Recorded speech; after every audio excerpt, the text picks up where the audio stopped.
Hi, everyone, and welcome to the Private Practice with Soul podcast. This is the first podcast for counselors that just don't align with the traditional approaches to business and that want to use their spiritual gifts, talents, and interests to create, you guessed it, a private practice with soul. So, look, leave it to me to provide you with everything you need, including strategies that you can use to increase your income, reduce your workload, and of course, increase inquiries and referrals to your beautiful soul-led private practice. I love it so much. If you haven't done it already, grab your journal, grab your pen, and let's begin. Hi everyone, hope you're having a fantastic week. Happy Wednesday.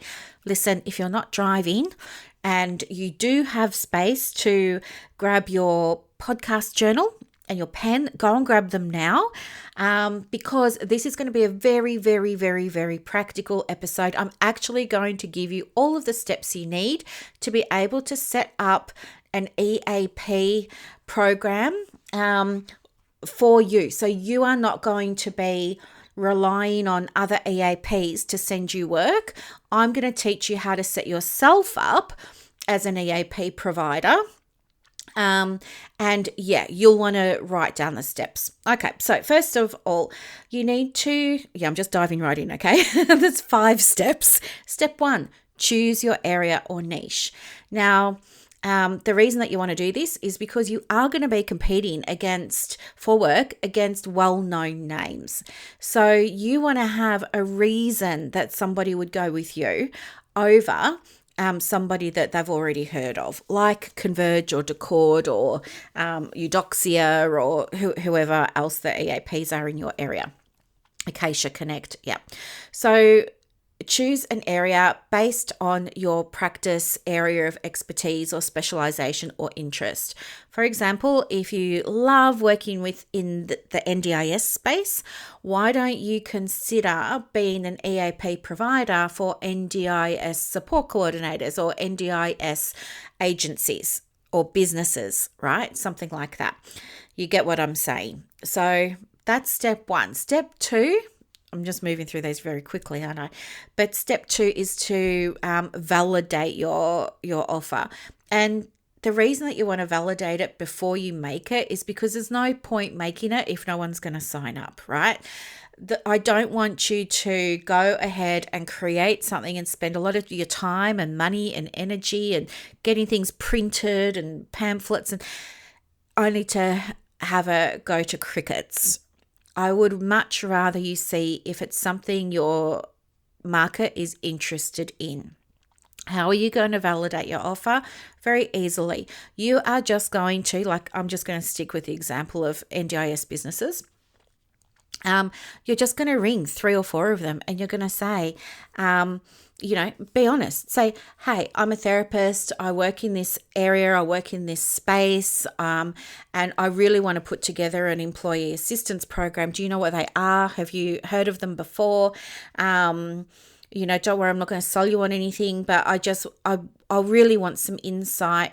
I would just love to know when it comes to looking after the staff at the business, what are you struggling with? Is it turnover? Is it absenteeism? Is it performance? Are they not hitting their KPIs? Like, what is it that you notice as the manager or as the supervisor? What are you having to deal with? And just write down what they say and then thank them and then give them something, right? It doesn't matter what it is. Maybe you have a nice lead magnet you want to give them. Don't sell them anything, but just give them something, right? Make it worth their time. And let them know your answers are totally confidential and I'm just going to use them to create a program. Would you like me to come back to you when I've done it? And see what they say. You never know.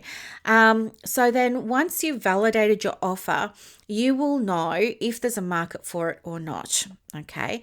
So if you contact, in my business with coaching, I contact 10 people, but you might want to contact just 3 or 5. It's totally up to you. But contact them. If they're showing an interest, fantastic.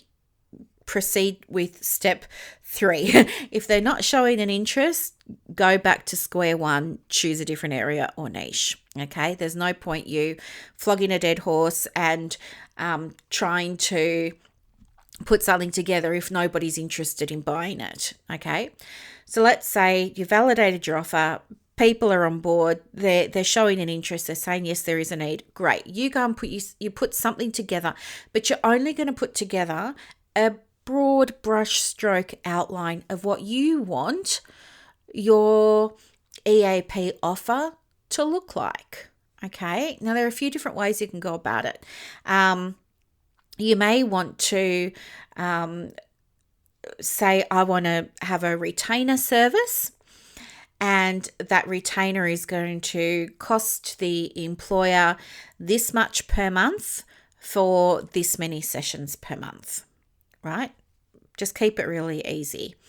So typically you might say, let's aim for an uptake of one person coming per month, multiplied by if you're going to give them 4 sessions or 3 sessions, whatever, choose however many sessions.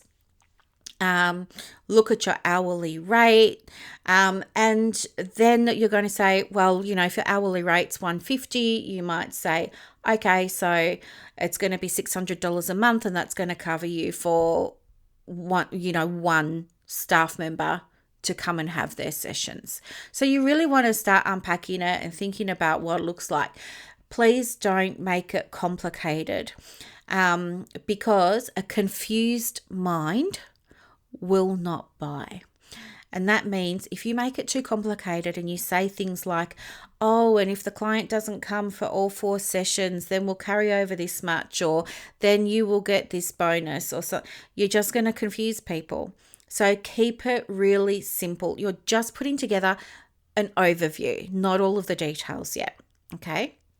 Then once you're satisfied and you're happy with the details, so details are going to be how many sessions, what the fee is, how long the retainer goes for, whether it's a 6-month retainer on trial with a view then to sign on for 12 months, or if you're going to go straight into a 12-month retainer. But put together your offer and then go back to those organizations that you initially consulted with and say, hey, I'm back, it's me. I just wanted to give you an update on where I'm at. And what you're going to do is you are going to beta test. Okay, so you're going to beta test your program. A beta test is when you charge less for a service than you're normally going to charge in exchange for something. And usually, like with me, it's a testimonial, right? Testimonials are golden. I believe so much in testimonials, and I believe in testing everything. So wherever I can, I will always share my content with my paid groups. So the Inner Circle, Clients on Demand, Private Practice Success Hub. I will always share my freebies they're not freebies, they cost money, but I give them away in those groups in exchange for feedback, for honest feedback.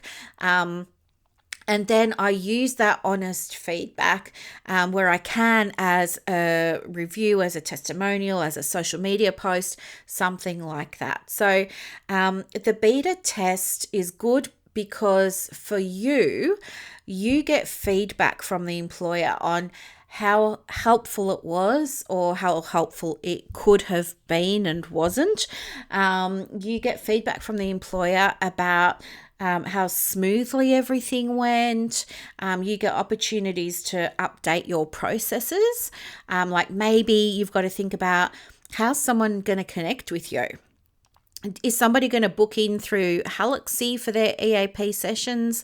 Is somebody going to ring up? And when are you going to be available? And will you need an answering machine or voicemail or, people with EAP expect to be called back within 24 hours. So you want to put all of this in your beta program. So the beta program is you've got your overview. You take that to these people that you've already spoken to, And for everyone that says they'd like to come on board and test it, you're going to give it to them for maybe half price. And you're going to say, look, it's the first time that I've run it. So in exchange for giving you this huge, I've got hiccups, this huge discount, I would really love it if you would give me honest feedback at the end, because I want to make it really good. I want to make it really effective. I want to make it really powerful. And I want this to work for both of us and your staff. And so, there needs to be some kind of understanding that you'll be willing to provide that at the end. And then they're going to say yes, because they're getting your skills and your knowledge and your training and, your years of study. And so you do that. And then what's going to happen is maybe you'll do a beta program for a month, or maybe you'll do it for 3 months.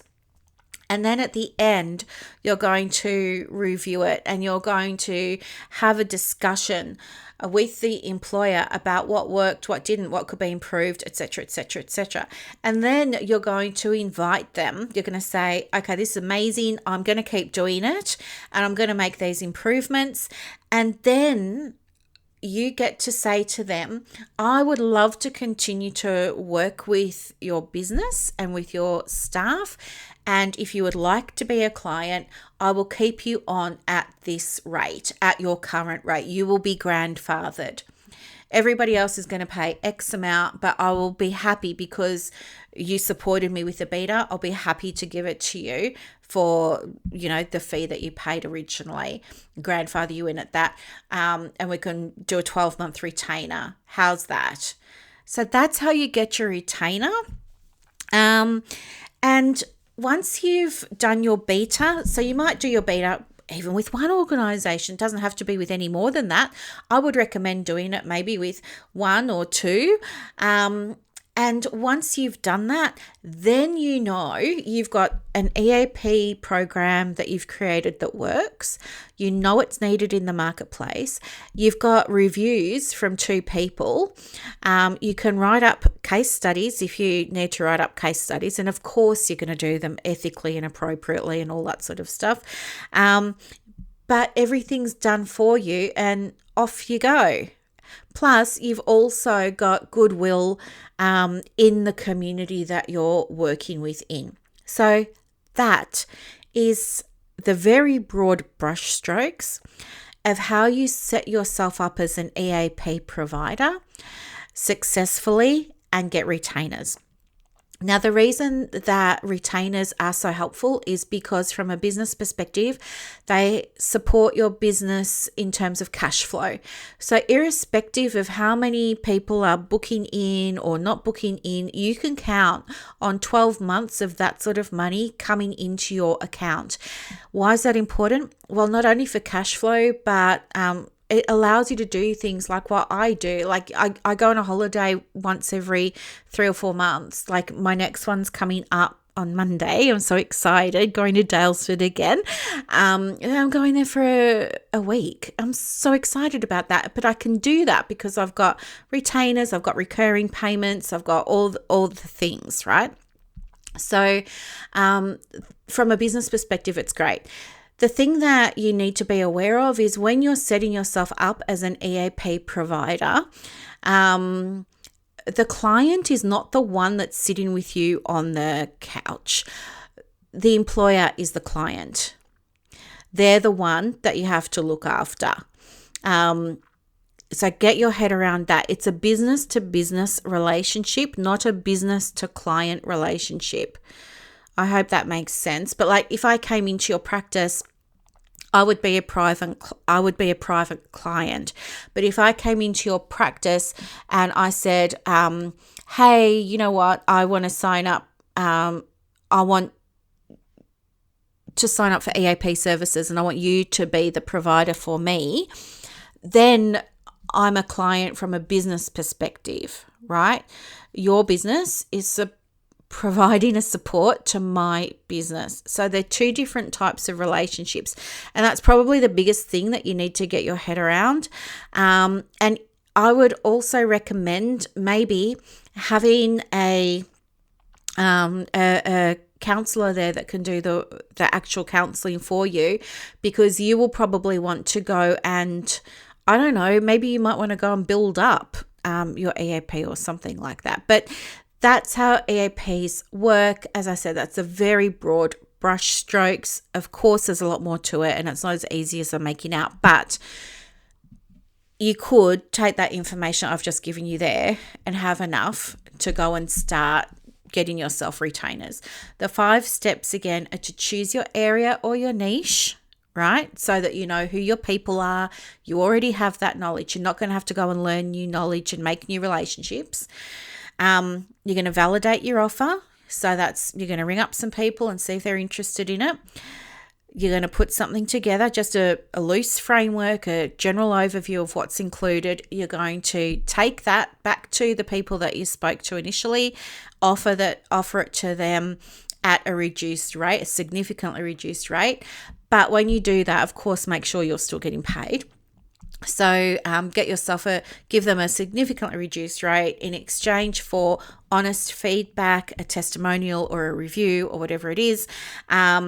And then once the beta has completed, make any updates and changes, invite beta testing organizations to stay on board with you at the grandfathered rate. And then you take it to market. So you then go to other employers in your niche and you say, hey, I'm an EAP provider, and this is what I do, and this is what it looks like, and and you market it, and you get new businesses to sign up. So that is the down and dirty version of how you get retainers in a very simple way, for you being the EAP provider, not the EAP middleman. Okay, so I hope that this helps. I hope it's super useful. If you have any questions, or if it's something that you would like some help with, of course, let me know. I help other people with this all the time, amongst other things, and it's just so much fun. I love seeing people's businesses grow and flourish, and it was great to see so much interest around business building in the groups over the last few weeks. So thank you so much for listening. Have a gorgeous day, and I'll talk to you next time. Bye. I hope that you loved this episode as much as I loved putting it together for you. To get more resources to help you in your private practice, head over to Instagram. My handle is @theprivatepracticecoach. And also, if you want more inquiries and referrals for your business, let me know. I have a program called Clients on Demand that opens every quarter, and I can absolutely get you some information for that as well. You are doing an amazing job. Thank you for sharing your gifts with the world. Bye.